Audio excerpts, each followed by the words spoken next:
Medyo tinanghali nga pala tayo ng gising ngayon guys. Dito nga ay ginising ako ni mama at siya ang gumising sa akin. Buti nga ay ginising niya ako dahil may ipapaluto pala sa akin. At isang pampabuenas na amoy muna dyan. Pagkatapos ko nga amoyin yan at dito nagmuni-muni muna ako.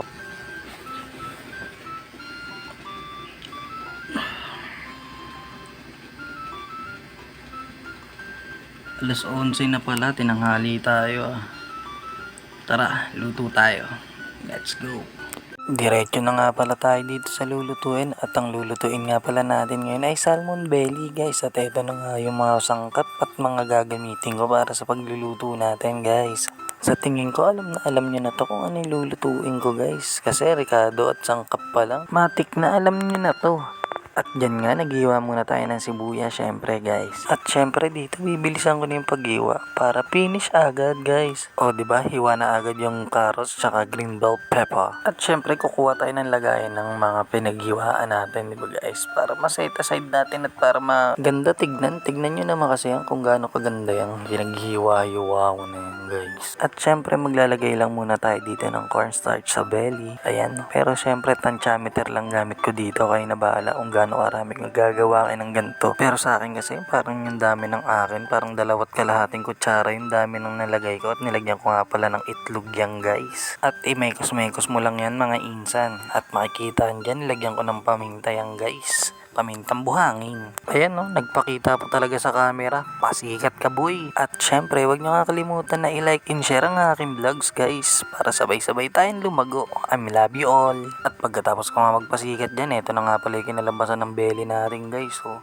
Pang! Napakaangas. Nagpainit na nga rin pala ako ng mantika at saka kawali dito guys. Para nga dito maiprito na natin tong ating belly guys. Kita nyo naman yan guys. Tignan nyo yung texture nyan guys. Napakaganda guys. Oh. At dyan nga kinamay ko na lang yan syempre. At eto na nga yung kinalabasan guys. So parang calamares yung itsura guys. Anong nangyari dito? Baka gusto nyo bumili ng calamares? Oh.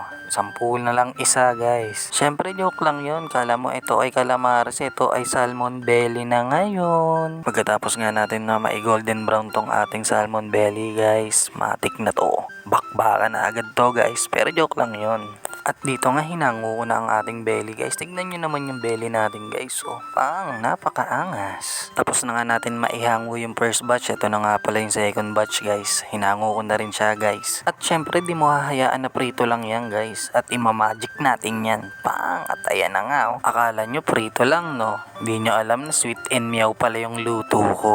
Kaya nga dito habang nagbo-voice over ako dito, takam na takam ako guys kasi ubus na yan eh. Voice over na lang tong nangyayari dito at dito nga napaopa pa bigla dito sa sarap ng luto ko guys. Isa ka rin ba sa natatakam?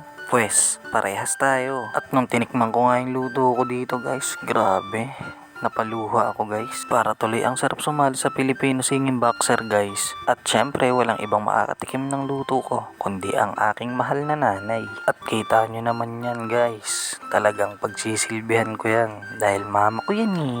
At syempre dito kumuha na ako ng konti dahil nagbabawas na rin akong kumain dahil ang laki na ng tiyan ko guys. Kaya nga dito ano pang hinihintay nyo? Sagpangan na. O paano ba yan? Kain muna ako.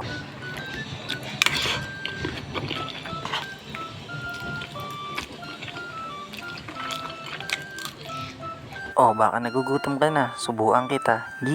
At grabe, ang hirap magpigil ng kain. Basta masarap yung ulam, no? Kaya naman dito na pa isang plato pa ako.